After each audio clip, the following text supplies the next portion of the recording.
माँ के दरबार में तो सबको आने की इजाजत है, लेकिन माँ उसी को चाहती है जिसके नियत और नीति में खोट नहीं होती है।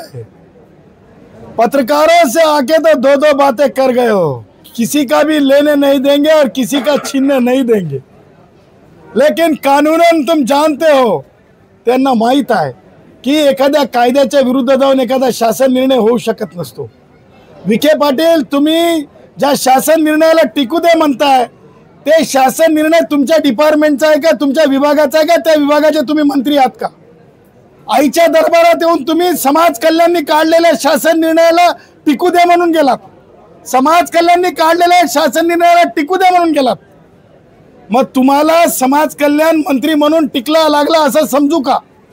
त्याच्यामुळे विखे पाटील, तुम्ही आईकडे जी मागणी केलेली आहे ती मागणी जी आहे तुमची मागणीमध्येच खोट आहे। त्याच्यामुळे आई माता, तुम्हाला सांगतो रेणुका आई, तुमची ती मागणी मान्य करणार नाही हे तुम्हालाही माहिती आहे, परंतु तुम्ही खोटा दिखावा खोटा माध्यमांसमोर का बोलून गेलात असा प्रश्न आहे।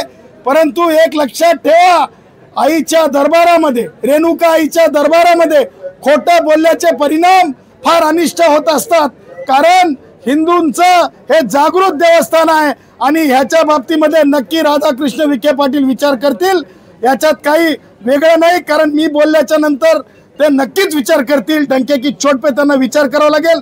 खरं सांगू का, राधाकृष्ण विखे पाटील दुसऱ्याच कामासाठी आले असते, ते कोणत्या की सर्वोच्च न्यायालयाच्या निर्णयाच्या नंतर आणि विखे पाटलांवर गुन्हा दाखल झाल्याच्या नंतर, म्हणजे क्रिमिनल प्रोसिक्युशन सुरू झाल्याच्या नंतर हे मागणी करायला आले असतील, आईकडे माथा टेकवायला आले असतील की हे माता माझं मंत्रीपद टिकू दे, ह्याच्यासाठी विखे आले असतील। परंतु सांगून जाताना मात्र जरंग्यासाठी काढलेला शासन निर्णय मुखवट्यासारखा दाखवून गेले असतील, जरंग्यासाठी आणलेला शासन निर्णय मात्र मुखवट्यासारखा दाखवून गेले असतील। सर, नावी आणि धोबी समाज एसीतून आरक्षण मागते, तुमचं काय मत?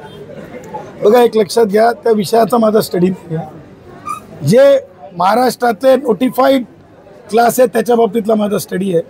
नावी भावांच्या बाबतीत किंवा धोबी भावांच्या बाबतीतला सोशल जस्टिसने अनुसूचित जाती जमाती म्हणून स्टडी झाल्याचं मला कुठेही अभ्यासात आलेलं नाही।